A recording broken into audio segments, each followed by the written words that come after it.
नमस्कार संस्कृत के प्रिय विद्यार्थियों, आप सभी का बहुत बहुत स्वागत है मैग्नेट ब्रेन्स पर। मैं पंकज तिवारी एक बार फिर आपके लिए लेकर के आए हैं कक्षा 11वीं की जो हम शाश्वती पढ़ रहे थे उसी का अगला भाग।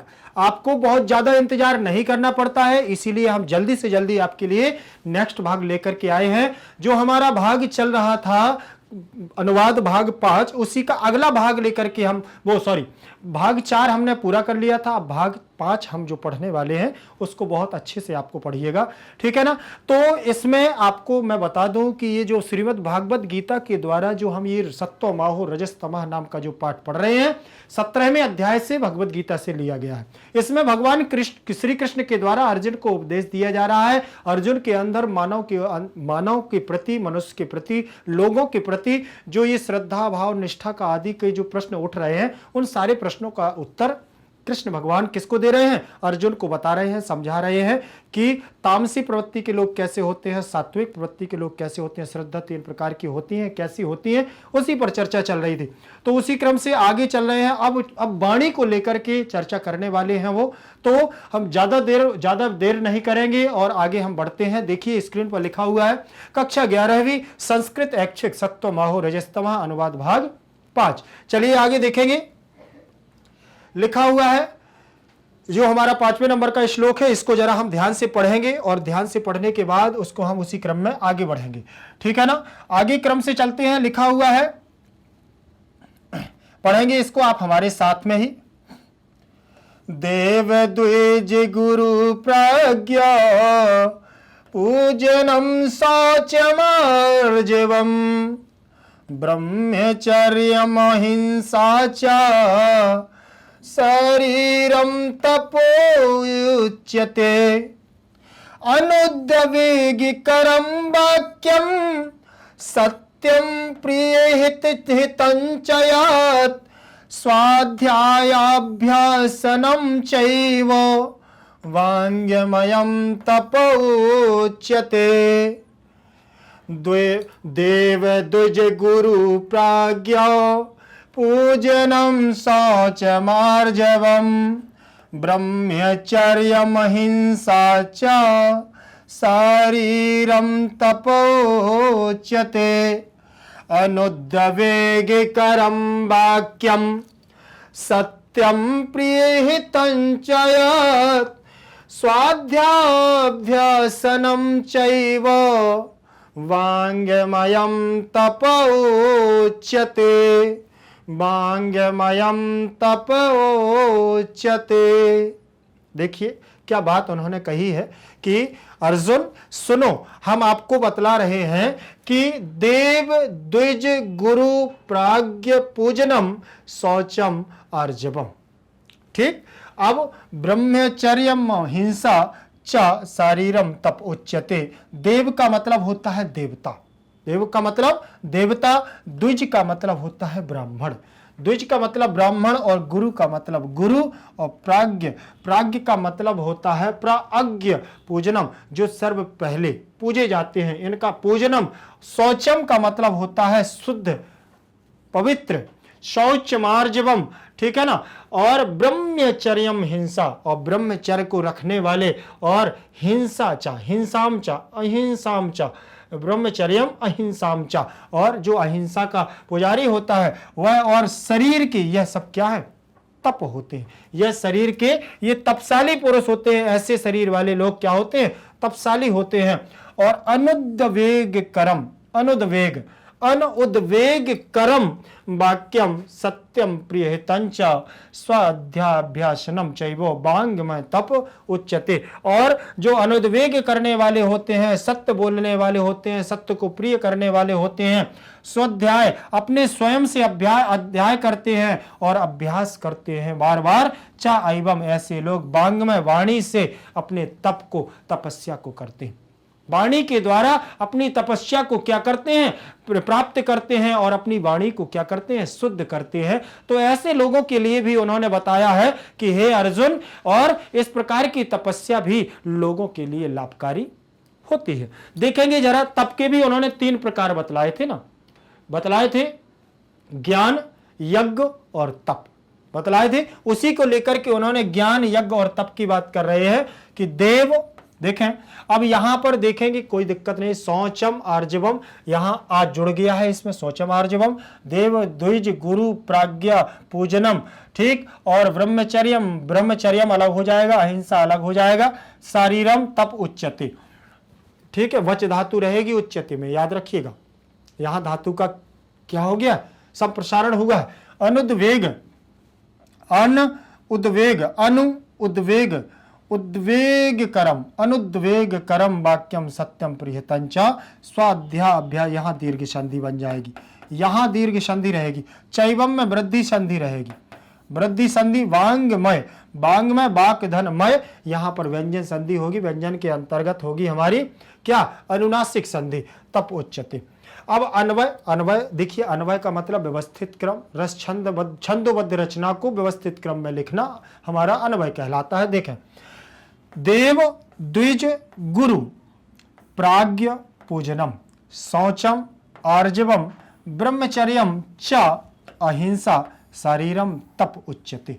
यह शरीर की क्या होती है, उच्चता को प्राप्त करते हैं, तप को प्राप्त करते हैं, ठीक। और यत अनुद्वेग करम, यत अनुद्वेग करम, सत्यम च प्रियहितं च वाक्यम च स्वाध्यायम, स्वाध्यायम च अभ्यासनम, अभ्यासनम, अभ्यासनम एव वांगमयम तप उच्यते, वांगमयम तपः उच्यते, ठीक। तो स्वाध्यायम, स्वाध्याय करना, स्वयं से अध्ययन करना, अन्वय समझ में आया, ठीक है ना। और इसके बाद आगे चलेंगे प्रसंग पर, प्रसंग देखेंगे, पहले संस्कृत में दिया हुआ है प्रसंग, फिर इसके बाद हम देखते हैं हिंदी में। देखें, लिखा हुआ है प्रस्तुत श्लोके, सप्तमी विभक्ति लग गई है, तो प्रस्तुत श्लोक में, मैं का अर्थ निकलेगा किसकी वजह से, सप्तमी विभक्ति की वजह से। प्रस्तुत श्लोके भगवता, भगवता श्री कृष्णेन, भगवान श्री कृष्ण के द्वारा, यहां तृतीया विभक्ति लगी है, कौन सी, तृतीया विभक्ति लगी है, और एक वचन लगा है तृतीया का, यहां पर हमारी सप्तमी का, याद रखा, सप्तमी का एक वचन, सप्तमी का एक वचन, यहां तृतीया का एक वचन, शारीरिकम। यहां प्रस्तुत श्लोक में भगवान श्री कृष्ण के द्वारा शारीरिकम, शारीरिकम तप वांगमयम तप च कीदृशा भवतीति वर्णितम, यहां श्री कृष्ण के द्वारा क्या बतलाया गया, शारीरिक तप क्या होता है, वांगमय तप क्या होता है, वाणी का तप क्या होता है, और वाणी का तप क्या होता है, कीदृशम भवतीति, किस प्रकार का होता है, वर्णितम माने वर्णित किया गया है। इस पूरे जो हम पूरा श्लोक पढ़ रहे हैं, पूरा हमें पद्यांश पढ़ने को मिला है, इस श्लोक में इसमें भगवान श्री कृष्ण अर्जुन को बता रहे हैं कि शारीरिक तप क्या है, शरीर के द्वारा व्यक्ति कैसे तप करता है, और वाणी के द्वारा व्यक्ति कैसे तप करता है, उसके बारे में। जरूरी नहीं है कि बैठ करके ही तप किया जाए, जरूरी नहीं है कि लेट करके ही आपको कष्ट दे दो और ऐसे करके खड़े हो जाओ और बस ऐसे पैरों को कर लो और एक पैर से खड़े होकर के आप तपस्या कर रहे हैं, जरूरी ये नहीं। शारीरिक तप नहीं, ऐसा शारीरिक तप किस किस प्रकार से होता है वो भी, जैसे ये भी तपस्या है, आप मेहनत करते हैं, ये भी तपस्या है, ठीक है ना। जरूरी नहीं है कि आप केवल तपस्या राम राम ही जपें तब वाणी के द्वारा आपका तपस्या होगी, आप अगर अच्छी सद्वाणी बोलते हैं तो भी वह क्या है, तपस्या ही है, ठीक। शारीरिक कष्ट को, शरीर को कष्ट देकर के की गई तपस्या तपस्या नहीं, ठीक है ना। केवल आप परिश्रम करते हैं, आप मेहनत करते हैं, आप अपने कर्मों में लगे हैं। जैसे आपने देखा होगा कि पथ मार्ग बनाने वाले मजदूर होते हैं, पत्थर तोड़ने वाले मजदूर होते हैं, ठीक है, तो वो भी परिश्रम करते हैं, तो वो शारीरिक जो उनका तप है वो शारीरिक तप है। जो वाणी के द्वारा अच्छी सदगति को प्राप्त करने वाले उपदेश देते हैं, जो अच्छे वाणी को बोलते हैं, अच्छी संगति के साथ रहते हैं, वो भी हमारा वाणी का तप होता है। तो इस प्रकार की यहाँ पर वर्णन किया गया है। हिंदी में प्रसंग देखें, प्रस्तुत श्लोक हमारी पाठ्य पुस्तक के, प्रस्तुत श्लोक हमारी पाठ्य पुस्तक के सत्वम आहो रजस्तमः, सत्वम आहो रजस्तमः शीर्षक पाठ से, शीर्षक पाठ से उद्धृत है। क्या है, शीर्षक पाठ से उद्धृत है। मूलतः यह पाठ श्रीमद् भगवद गीता के 17वें अध्याय से, किससे लिया गया है, श्रीमद् भगवद गीता के 17वें अध्याय से संकलित किया गया है। इन दोनों श्लोकों में क्रमशः भगवान श्री कृष्ण द्वारा शरीर एवं वाणी से संबंधित तप के बारे में बतलाया गया है। शरीर और वाणी के तपों को देखना है कि इसमें किस प्रकार से तप है, शरीर का तप क्या है, वाणी का तप क्या है, इसके बारे में यहाँ चर्चा की गई है, ठीक है ना। चलिए, प्रसंग के बाद हम उसी क्रम में आगे बढ़ते हैं और संस्कृत से हिंदी में शब्दार्थ देखते हैं। संस्कृत से हिंदी का शब्दार्थ देखेंगे, मतलब उनका अर्थ। देव लिखा हुआ है, देव का मतलब देवताओं से है, समस्त देवताओं के लिए कहा गया। द्विज, द्विज माने ब्राह्मण होता है। याद रखिएगा कि द्विज हमारा पर्यायवाची भी हो जाएगा ब्राह्मण का। आपसे कभी आ जाता है कि ब्राह्मण का पर्यायवाची बतलाएं तो आप द्विज कह सकते हैं, ठीक है ना। और भी मिलता है, विप्र भी मिलता है। क्या मिलता है? विप्र भी मिलता है, ठीक। तो ये भी हमारा क्या है? द्विज का, द्विज विप्र ये हमारे पर्यायवाची है ब्राह्मण के, तो ये भी कभी परीक्षाओं में पूछ लिए जाते हैं। प्राज्ञ, प्राज्ञ का मतलब होता है महापुरुष। प्राज्ञ का मतलब क्या होता है? महापुरुष। महापुरुषों के द्वारा क्या क्या यहाँ पर मिलता है, महापुरुष क्या क्या होते हैं, उसके बारे में भी उन्होंने बतलाया है कि महापुरुष क्या होना है। शौचम, शौचम का मतलब होता है शुद्ध। आर्जवम, आर्जवम का मतलब होता है सरलता, ठीक। शौचम का मतलब शुद्धि रखना, आर्जवम का मतलब सरलता, शारीरम का मतलब शरीर संबंधी, ठीक है ना। तो शरीर संबंधी भी बहुत सारी हमारी पवित्रताएं होती हैं, संबंधी शुद्धताएं होती हैं, और इनको लेकर के उन्होंने ये कहा है कि व्यक्ति को शारीरिक रूप से भी हमें पवित्र रहना चाहिए और वाणी के द्वारा तो रहना ही चाहिए। साधारणतः अगर जैसे कहा जाता है व्यक्ति यत्र तत्र सर्वत्र भ्रमण करता है, अगर वो कहीं मार्ग पर भी चलता है तो मार्ग पर चलते चलते कहीं से सफर से आता है तो उसको घर में आने से पहले वे क्या होना चाहिए? पवित्र हो जाना चाहिए। बाहर हमें अपने हस्त और पादों को क्या कर लेना चाहिए? प्रक्षालन कर लेना चाहिए, हाथ पैरों को धुल लेना चाहिए। व्यक्ति का ये ही होना चाहिए। ये भी एक क्या है? पवित्रता है। सब लोग साधारण रूप से पवित्र, अपने आप को इतना पवित्र नहीं रख पाते हैं, तो ये एक तरह से तपस्या का रूप होता है। जैसे कहते हैं भोजन के समय पर भी हमें ध्यान रखना चाहिए कि भोजन में भी क्या होता है कि बैठते हैं तो हम जिस आसन पर बैठते हैं भोजन हमारे आसन से नीचे रहता है। तो ये तपस्या भी हमारे लिए होती है कि भोजन हमेशा ऊपर होना चाहिए हमारे आसन से, ठीक। जैसे हम ये हमारा लेफ्ट हैंड होता है, जैसे बाएं हाथ होता है, बाएं हाथ को हमें भोजन की थाली में स्पर्श नहीं कराना चाहिए। बाएं हाथ की बात करें तो हम सीधा सीधा ये कह सकते हैं कि जिस हाथ से हम शौच आदि क्रिया करते हैं प्रतिदिन, उससे शौच आदि क्रिया वाले हाथ से हमें भोजन की थाली को स्पर्श नहीं करना चाहिए। ये हमारा क्या होता है? अपवित्रता के रूप में प्रतीत होता है, ठीक। इसलिए हमें उसका स्मरण नहीं करना चाहिए। ऐसा भी कहते हैं कि भोजन करते समय हमें कम से कम भोजन के भोजन मंत्र का जाप करना चाहिए। ये भी हमारी एक तपस्या है।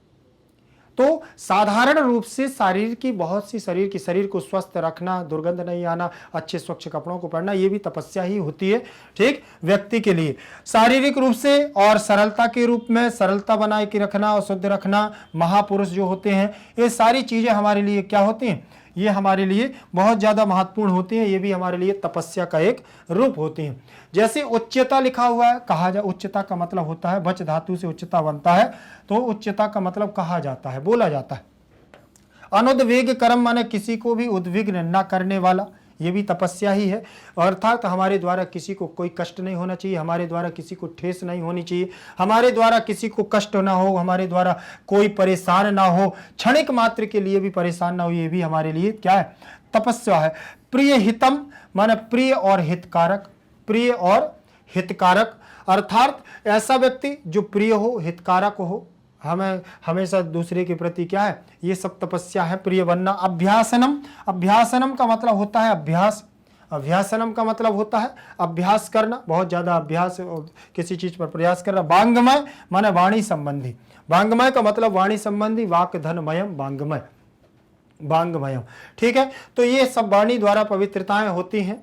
आगे देखेंगे, जरा संस्कृत व्याख्या देखें। संस्कृत व्याख्या को लिखा हुआ है देव द्विज गुरु प्रज्ञा पूजनम, प्राज्ञ पूजनम, देवतानाम ब्रह्माणाम गुरुजनानाम विदुषाम च यथा योग्यम पूजा करणम।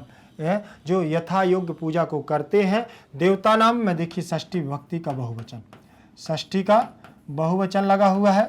ब्राह्मणा नाम में भी षष्ठी का क्या लगा हुआ है? बहुवचन लगा हुआ है, षष्ठी विभक्ति बहुवचन। गुरुजना नाम में भी षष्ठी विभक्ति का क्या लगा हुआ है? बहुवचन लगा हुआ है। और विदुषाम में भी हमारा षष्ठी विभक्ति का क्या लगा है? बहुवचन लगा हुआ है। विदुषाम। यथा योग्यम, यथा योग्य में अव्ययी भाव समास है, अव्ययी भाव समास है, ठीक है ना। चा माने और, चा मतलब और, ठीक है। तो इस प्रकार से देवता नाम देवताओं की, देवों की, ब्राह्मणा नाम ब्राह्मणों की, गुरुजना नाम गुरुजनों की, विद्वान माने विद्वानों की, चा और विद्वानों की यथा योग्य, जैसे जिस योग्यता के साथ पूजा करनी चाहिए। शौचम, शौचम माने पवित्रताम, पवित्रताम में भी षष्ठी विभक्ति लगी हुई है, पवित्रताम। और यहाँ देखें पवित्र होना चाहिए। आर्जवम का मतलब सारल्यम स्पष्टवादिताम, अर्थात आर्जवम का मतलब सरल और स्पष्टवादी होना चाहिए, स्पष्ट बोलने वाला होना चाहिए, स्पष्ट कार्य करने वाला, सरल होना चाहिए। ब्रह्मचर्य माना ब्रह्मचर्य व्रत पालनम, अर्थात ब्रह्मचर्य का पालन करना चाहिए।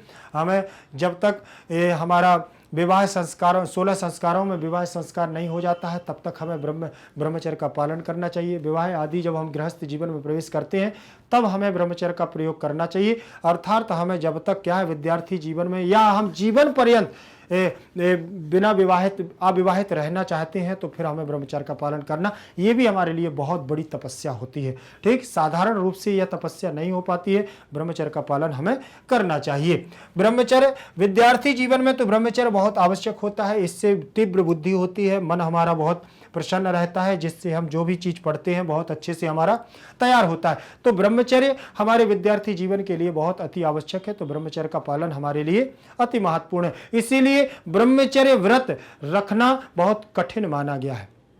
ब्रह्मचर्य को कभी हमें खंडित नहीं करना चाहिए। विद्यार्थी जीवन में खासतौर से हमारे विद्यार्थी, प्रिय विद्यार्थी, ये हमेशा याद रखें कि ब्रह्मचर्य महत्वपूर्ण होता है हमारी दृष्टि के लिए, हमारी बुद्धि के लिए, शरीर के लिए। जो एक बार शक्ति क्षीण हो जाती है तो जीवन पर्यंत ये शक्ति क्षीण रहती है और वृद्धावस्था में हमें इसका कष्ट भोगना पड़ता है। तो ये ब्रह्मचर्य होता है। अहिंसा, अहिंसा का मतलब होता है किसी हिंसाया त्यागम अहिंसा वृत्ति पालनम हुआ।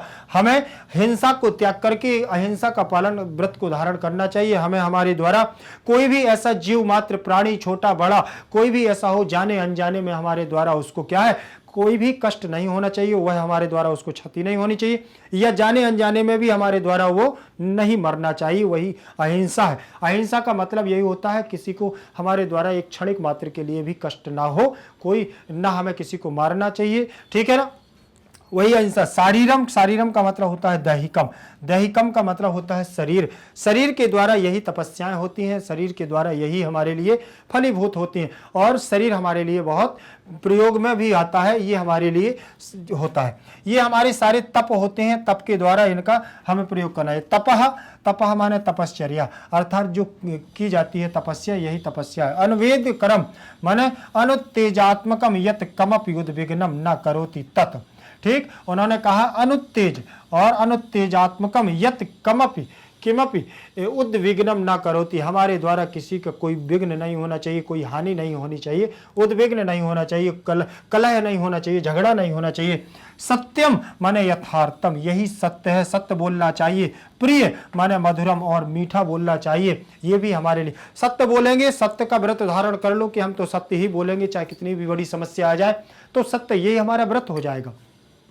प्रियम, प्रिय बोलने के लिए भी हमें क्या है संकल्प ले लेना चाहिए कि हमें हमेशा प्रिय बोलना है, चाहे वो हमारे सामने हमारा शत्रु ही क्यों ना हो। प्रिय, प्रिय बोलेंगे, प्रेम से बोलेंगे तो शत्रु भी एक दिन क्या हो जाता है मित्रता करने की कोशिश करता है। हितम माने हित कारकम, हमें हमेशा दूसरों की हित करना चाहिए और ये भी व्रत रखना चाहिए। ये व्रत धारण कर लो, ये तपस्या है कि हमें हमेशा दूसरों का हित करना है, परोपकार करना है। परेशान उपकारा इति परोपकारा। और वाक्यम वचनम वर्तते, और हमें हमेशा ऐसे वचनों को बोलना चाहिए, ये भी तपस्या है कि हमें सत्य वचनों को बोलना चाहिए, मीठे वचनों को बोलना चाहिए। और हमें हमेशा क्या है दूसरों के हितकारी, दूसरों के लिए हितकारी वचनों को बोलना चाहिए, ये भी हमारा एक क्या है तपस्या ही है। तपस्या के आधार पर ये हमारे लिए तप होता है। ठीक है ना। फिर इसके बाद दिया है यत च स्वाध्याय अभ्यासनम, स्वाध्यायाभ्यासनम, स्वाध्यायम अभ्यासंश्च नाम जनपदादिकम वर्तते तत्सर्वमेव। उन्होंने कहा स्वाध्याय और अभ्यास, अपने स्वयं का अध्ययन करना, अध्यापन करना। कई बार तो ऐसा होता है कि जीवन पर्यंत जो व्यक्ति अभ्यास में, पढ़ने में रुचि लगा लेता है तो वो कितना भी व्यस्त हो जाए लेकिन वो 1 घंटे 2 घंटे अपने लिए, अपने अभ्यास कार्य के लिए रखता है। वो पढ़ता रहता है, उसको ज्ञान की आवश्यकता है, उसको किसी और चीज की आवश्यकता नहीं है। वो तो ये चाहता है केवल हमें पढ़ना है, अभ्यास करना है और पढ़ते रहना। ठीक, वही स्वाध्याय है, वही अभ्यास है। बार बार अभ्यास करना, जब कोई कार्य नहीं बनता है तो ये हमें मन में एक व्रत धारण करना चाहिए, हमें ये तपस्या धारण करनी चाहिए कि हमें चाहे ये कितनी बार हम इसको नहीं कर पाएंगे लेकिन हम अभ्यास करते रहेंगे तो हमसे बनेगा। जैसे कई बार ऐसा होता है कि हम बार बार प्रयास करते हैं और हम असफल हो जाते हैं। परीक्षा में जो कंपटीशन की तैयारी कर रहे हैं उनके लिए भी जो 10th 12th की तैयारी कर रहे हैं उनके लिए भी है। तो उनके साथ सबके लिए हम बता दें कि जितनी बार हम असफल होते हैं, जितनी बार भी हमें नई कुछ सीख मिलती है। याद रखिएगा, जो पहली बार में सफल हो जाता है वो अच्छी बात है, सफल हो जाता है तो उसके लिए शुभकामनाएं होती हैं, लेकिन याद रखिएगा वो अनुभवहीन होता है। जो एक बार में सफल हो जाता है वो अनुभवहीन होता है। पद तो मिल जाएगा, नौकरी पैसा तो आने लगेगा, सब कुछ हो जाएगा, यश और आराम हो जाएगा, लेकिन अनुभवहीन व्यक्ति कहलाता है वो। क्यों? क्योंकि उसने बार बार अभ्यास नहीं किया है, एक ही बार में सफलता मिल गई। लेकिन जो व्यक्ति बार बार असफल होने के बाद सफल होता है तो उसको हर बार एक नई सीख मिलती है और वो क्या होता है, बहुत अनुभवी होता है।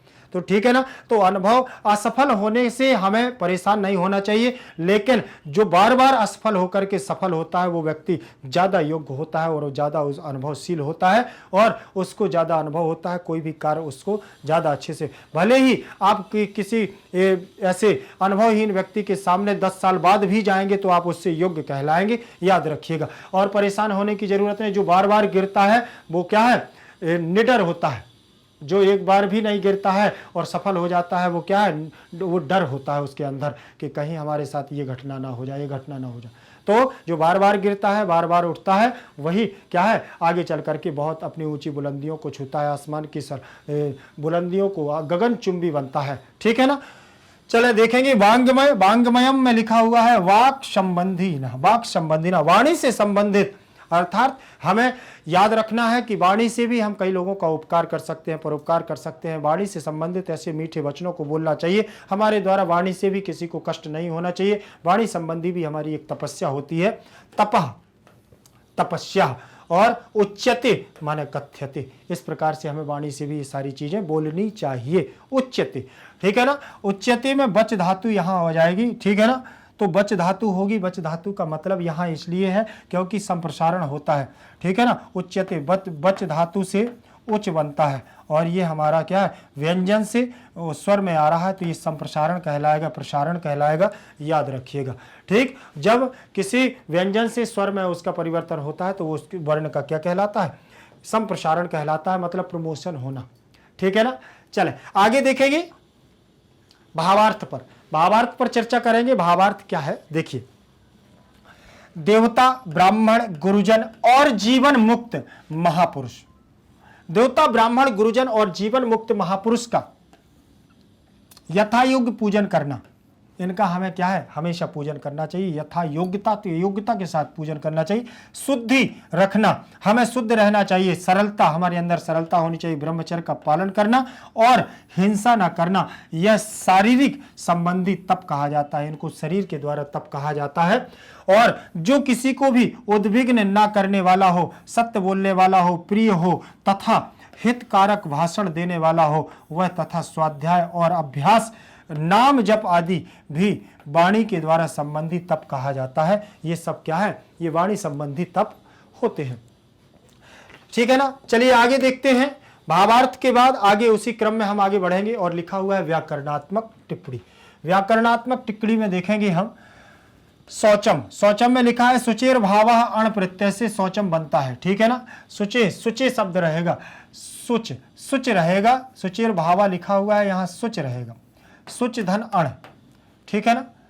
सुच धन अण रहेगा। देखा जरा, यहां भावा, ये सुचिर भावा का मतलब पवित्र भाव। ठीक, तो सुचिर भावा नहीं, यहां होगा सुच, सुच से बनेगा शौच। ठीक, यहां पर अण प्रत्यय में देख ले पहले, अणाकार की संज्ञा हलंत्यम से, किससे, हलंत्यम, हलंत्यम सूत्र से इसकी संज्ञा होगी और तस्य लोपा से इसका क्या होगा, लोप हो जाएगा। तस्य लोपा सूत्र से इसका लोप होगा, तो ये होगा हमारा सुच। सुच और अण का आ बचेगा। अब जब यहां पर हम अण को, इस अण प्रत्याहार को जोड़ेंगे, अण प्रत्यय को जोड़ेंगे तो ये हमारा शौच वृद्धि करेगा। उपधा को अलो अंत्यात पूर्व उपधा से वृद्धि हो जाएगी तो यहां बनेगा शौच। क्या बनेगा, शौच। और शौच बनेगा, आ मिल जाएगा तो बन जाएगा हमारा क्या, शौच। और अभी आधा है फिर पूरा हो जाएगा शौच। ठीक, अब इसका हम जब रूप चलाएंगे तो बन जाएगा शौचम। क्या बनेगा, शौचम बन जाएगा। शौचम का मतलब होता है हमारा क्या, पवित्र। पवित्र होना, शुद्धता रखना अपने अंदर। आगे देखेंगे आर्जवम लिखा हुआ है, रिजु अण से हमारा आर्जवम बनता है। क्या बनता है, रिजु से। री को आर गुण हो जाएगा, याद रखिएगा।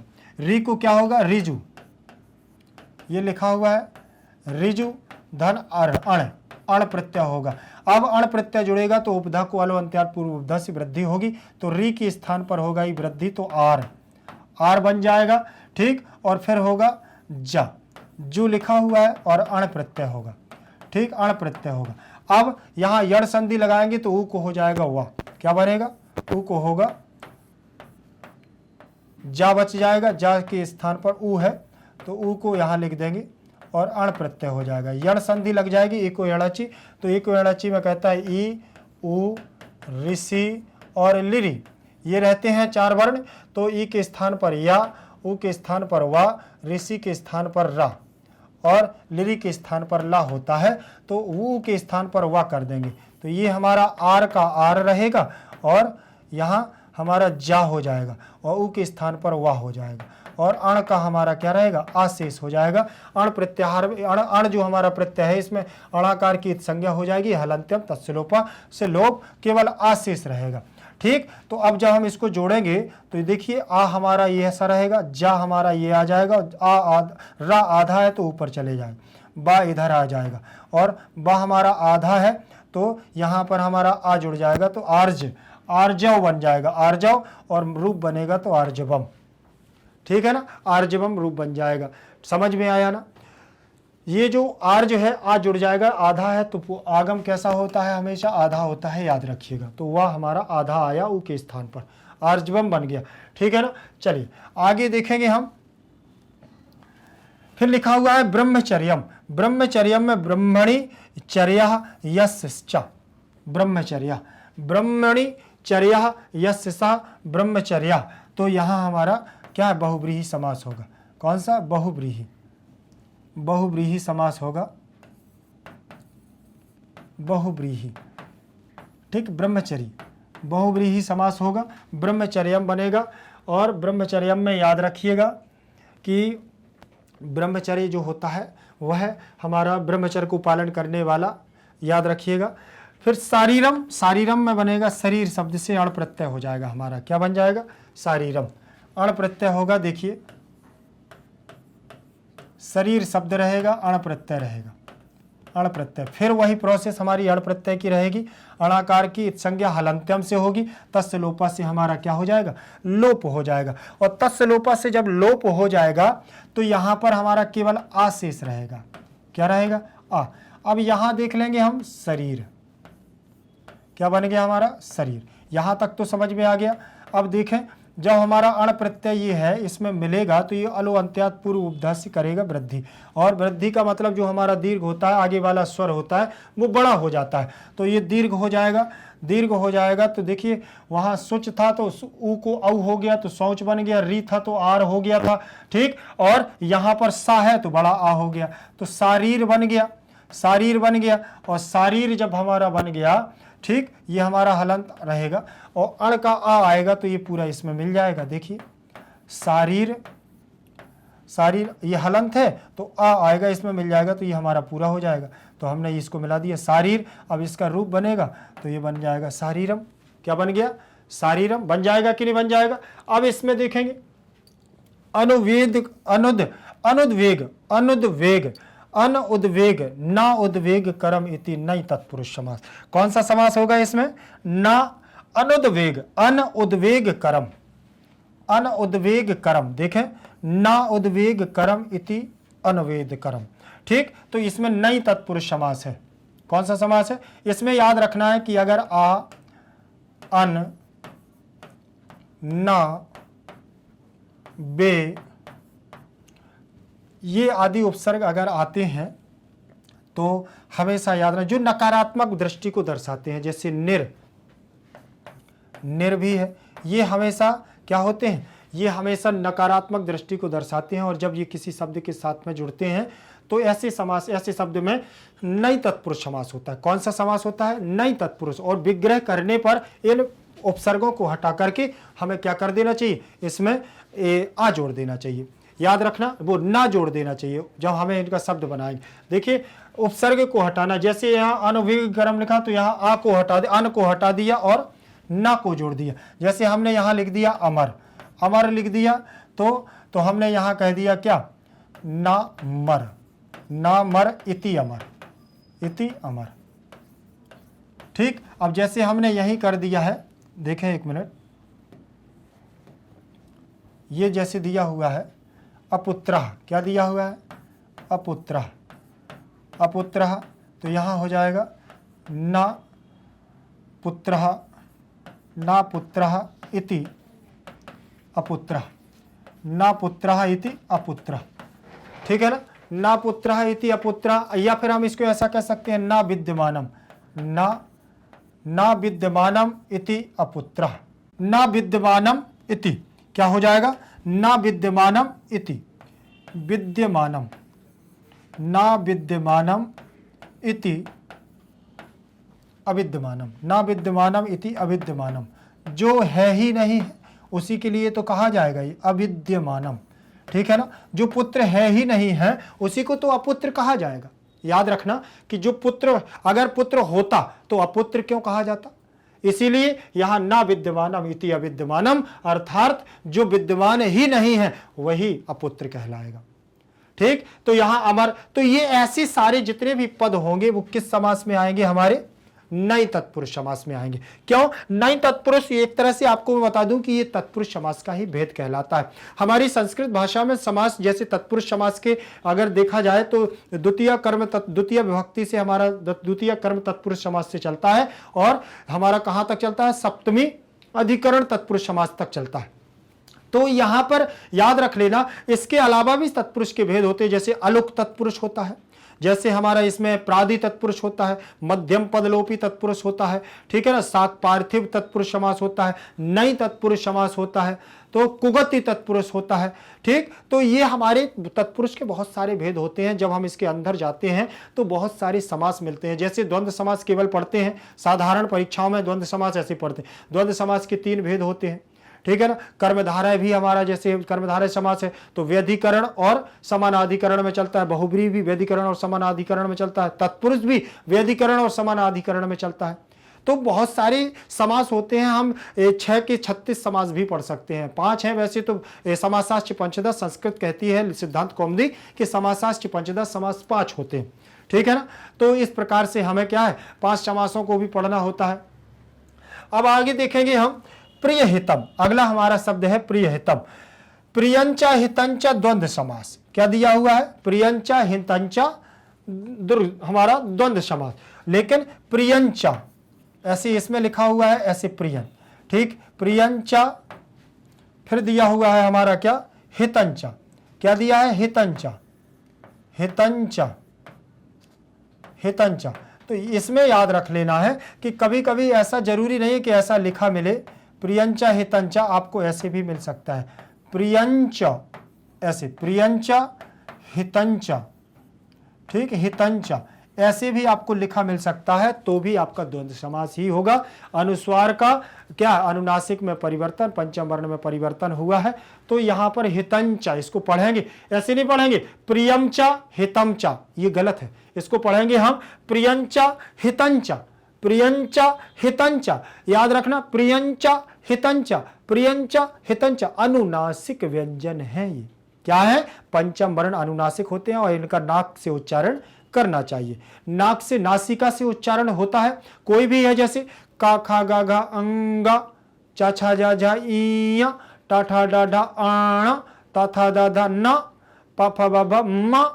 ठीक, तो हमें नासिका का सहयोग लेना चाहिए। नाक का उच्चारण करते समय नाक से ही हम पंचम वर्णों का उच्चारण करते हैं। जब भी कहीं आपको अगर ये पंचम वर्ण मिलते हैं लास्ट के, कौन कौन से? इया, मा, अंगा, अणा और न, अगर ये 5 वर्ण हैं तो ये सब क्या है? इनका उच्चारण कहां से होता है? नासिका से होता है। कहां से होता है? नासिका से। इनका जब बोलते समय हमें नाक का स्वर ही लेना चाहिए, नासिका का स्वर ही लेना चाहिए। जैसे आप बोलते हैं इसको, जैसे ये लिखा हुआ है क्या? संघार लिखा हुआ है, तो संघार को याद रखना, समघार नहीं बोलेंगे, समहार नहीं बोलेंगे। तो यहां पर संघार, देखो संघार, गा आ गया, अंगा आया है कि नहीं? अंगा, संघार, संघार, इस प्रकार से बोलेंगे। तो बिंदी का उच्चारण अंगाकार में होना चाहिए। तो इसी प्रकार से हमें नासिका का उच्चारण करते रहना चाहिए, ठीक है ना। चलिए आगे देखेंगे हम। आगे हमारा रहेगा, ये हमारा प्रियहितम हो गया है। प्रियहितम के बाद हम आगे चलेंगे। आया है हमारा स्वाध्याय। क्या दिया हुआ है? स्वाध्याय। स्वाध्याय अभ्यसनम, स्वाध्यायः च अभ्यसनम च। यहां पर भी हमारा क्या होगा? द्वंद्व समास होगा। क्या होगा हमारा? द्वंद्व समास होगा, ठीक है ना। तो स्वाध्यायः च अभ्यसनम च द्वंद्व समास। यहां पर आप स्वाध्याय च कर सकते हैं। कैसे? ऐसे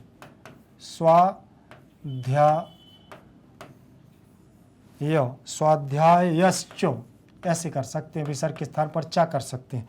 फिर अभ्यासनम च, अभ्यासनम च, इसमें भी द्वंद्व समास, ठीक। अब यहां पर आपको दो चीजें और हम आपको बता रहे हैं कि ये तो आपका हमारा समास हो गया है द्वंद्व समास, लेकिन स्वाध्याय में स्व क्या होगा? स्वाध्याय में हमारी यड़ संधि भी है।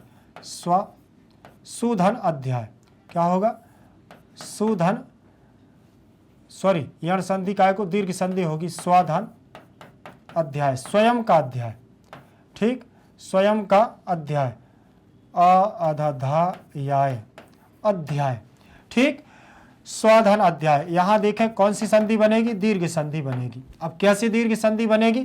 क्योंकि आ के बाद आ आता है। अगर आ के बाद आ जाए तो हमारा क्या हो जाता है? दीर्घ संधि होती है। चलिए यहां देख लीजिए, ये लिखा हुआ है स्वाध्याय, ठीक। स्वाध्याय बनेगा हमारा स्वाध्याय, देख लिया ना। जैसे इसमें आकाश वर्णे दीर्घा का जो हमारा होगा, आकाश वर्णे दीर्घा का ही रूप इसमें लगता है हमारा, ठीक।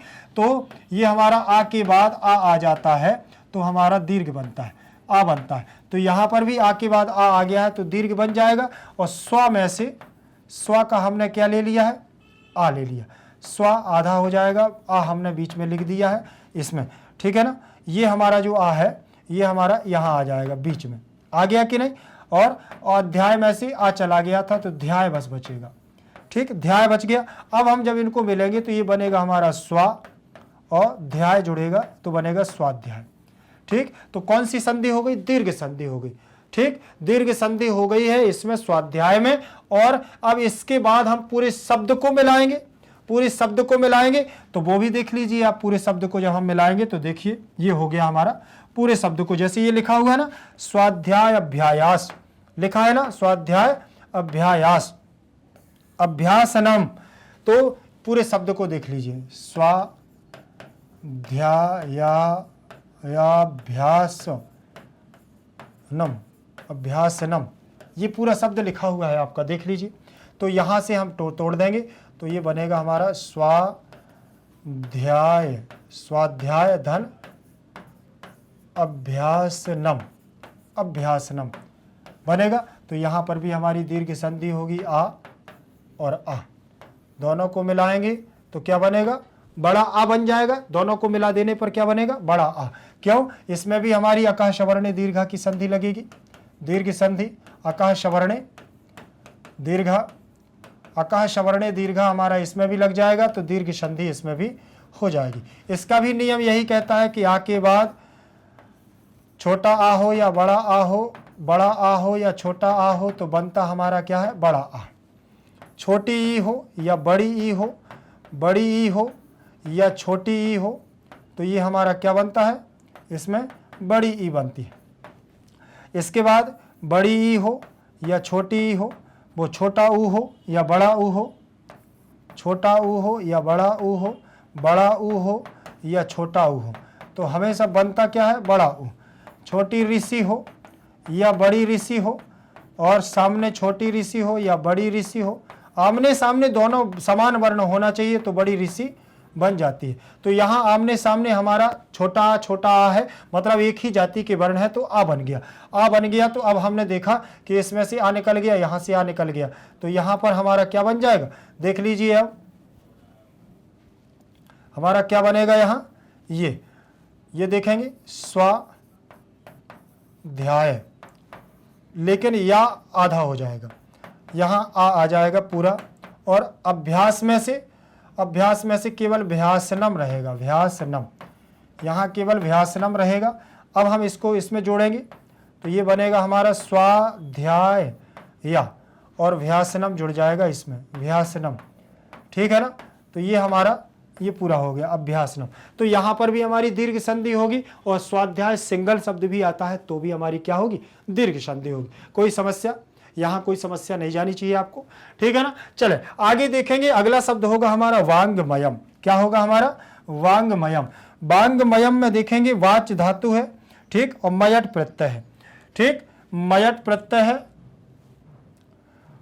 वच धातु रहेगी, वाच धातु, सॉरी वाच धातु, वच से वाच बन जाती है, ठीक, वच से वाच बन जाएगा, वाच धातु मयट प्रत्यय, मयट, मयट प्रत्यय रहेगा। अब यहां देख लेंगे टा की संज्ञा, टा रहेगा यहाँ, टा, टा की संज्ञा होगी हलंत्यम से। किससे होगी, हलंत्यम, हलंत्यम, हलंत्यम से इसकी संज्ञा हो जाएगी, तस्य लोप आएगा, लोप कर देगा, मय बचेगा, ठीक। तो यहाँ बाच, बाच धन मय इतना रहेगा, बाच धन मय रहेगा शेष, ठीक। अब यहाँ देख लेंगे कि यहाँ चा की जगह हमें क्या करना है, ये हमारा सूत्र लगेगा चोहकू। क्या लगेगा, चोहकू। चा वर्ग के स्थान पर का वर्ग होगा, तो फिर हमारा बन जाएगा बाक। क्या बनेगा, बाक बन जाएगा। अब यहाँ पर हमें देखना है कि जब बाक धन मय हो गया तो हमें का की जगह पर क्या करना है, अनुनासिक संधि का प्रयोग करना है, और ये इसी के वर्ग का पंचम अक्षर में परिवर्तन करना है। तो का वर्ग का पंचम अक्षर क्या होगा हमारा, का, खा, गा, घा, अंगा, का ख गा घा अंगा हो जाएगा। तो ये बनेगा हमारा क्या, वांग धन मय। क्या बनेगा, वांग धन मय, और शब्द बन जाएगा हमारा वांगमय। बन जाएगा कि नहीं बन जाएगा, वांगमय, ठीक। अब वांगमयट प्रत्यय हो जाएगा, वांगमय शब्द बन जाएगा, ठीक। तो यहां तक तो कोई समस्या नहीं जाएगी, कोई समस्या जानी भी नहीं चाहिए, याद रखना, ठीक।